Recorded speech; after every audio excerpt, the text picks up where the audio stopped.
நம்ம சோட்டு பாருங்களே, கண்ணு முழிக்காம இருந்தான். பாலை குடிச்சுட்டு நல்லா புஜு புஜுன்னு ஆகி கண்ணு ரெண்டு முழிச்சிட்டு அங்கேயும் இங்கேயும் ஓடிக்கிட்டே இருக்கிறான். டப்பாக்குள்ளேயே இறக்க மாட்டேங்கிறான். எந்திரிச்சு வெளியெல்லாம் ஒடியாந்துடுறான். ஆனால் ராவடி பண்ணுறான் பயங்கரமா. காட்டுக்கு இன்னைக்கு கூட்டிகிட்டு போனேன். வீட்டுக்குள்ளேயே இருந்தனால பயப்படுறான் பயங்கரமா. அப்படியே பயந்து நைட்டு முடியாது போதுறான். பயந்துக்கிட்டு நடுங்குறான் பயத்தில். வீட்டுக்குள்ளேயே இருந்தனால உள்ளேயே விட்டுறதுனால ரொம்ப பயமாக இருக்க மாட்டேங்குது வெளியே போனால் அவனுக்கு. இனிமேல் டெய்லியும் கூட்டிகிட்டு போய் வெளியே அவனுக்கு காமிக்கணும். அப்போ தான் பயம் போகும் அவனுக்கு. இல்லைன்னா பயந்துக்கிட்டே இருப்பான்.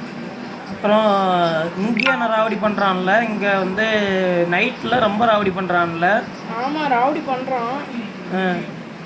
பயங்கர ராவடி தான் பண்ணுறான். பால் குடிக்குங்காட்டி என்னை படாத பால் படுத்திடுறான். ரொம்ப பாடுபடுத்திடுறான். ம் ம் ம் பால் மட்டும் தான் குடிக்கிறானா இல்லை சாப்பாடு அது மாதிரிலாம்? பால் மட்டும் தான் குடிக்கிறான். இப்போ மட்டும் சாப்பாடு இதெல்லாம் கொடுத்து பழக்கணும் உனக்கு. இந்த பிஸ்கெட்டு இது மாதிரிலாம் கொடுக்குறியா இல்லையா? இன்னும் எதுவுமே கொடுக்கல. அவன் பால் மட்டும் தான் குடிச்சிட்டு இருக்கிறான். ஆனால் இனிமேட்டு எல்லாமே உனக்கு கொடுத்து பழக்கணும். ஒரு பிளேட்டில் போட்டு உனக்கு வைக்கணும். சாப்பாடு பிஸ்கெட் இதெல்லாம் சாப்பிட்ற மாதிரி பழக்கணும் உன. இல்லைன்னா வெறும் பாலை மட்டுமே குடிச்சிட்டு இருந்துருவான். பால் மட்டும் கொடுக்கக்கூடாது கண்ணு. தண்ணி கொடுக்குறியா இல்லையா? அதுக்கு கொஞ்சம் தண்ணிலாம் கொடுக்குறியா இல்லையா? தண்ணியும் கொடுக்கறதில்ல உனக்கு. தண்ணி கொஞ்சம் கொடுக்கண்ணு. நார்மலாக வந்து அணில் குட்டிலாம் எப்பயும் மரத்துலேருந்து வந்து தண்ணி கூட குடிச்சிட்டு ஓடுங்கண்ணு. பாருங்க, பாலே குடிக்கிறதுக்கு வாய காமிக்க மாட்டேங்கிறான். கொண்டு போய் எங்கே வச்சுக்கிட்டான் பாருங்க.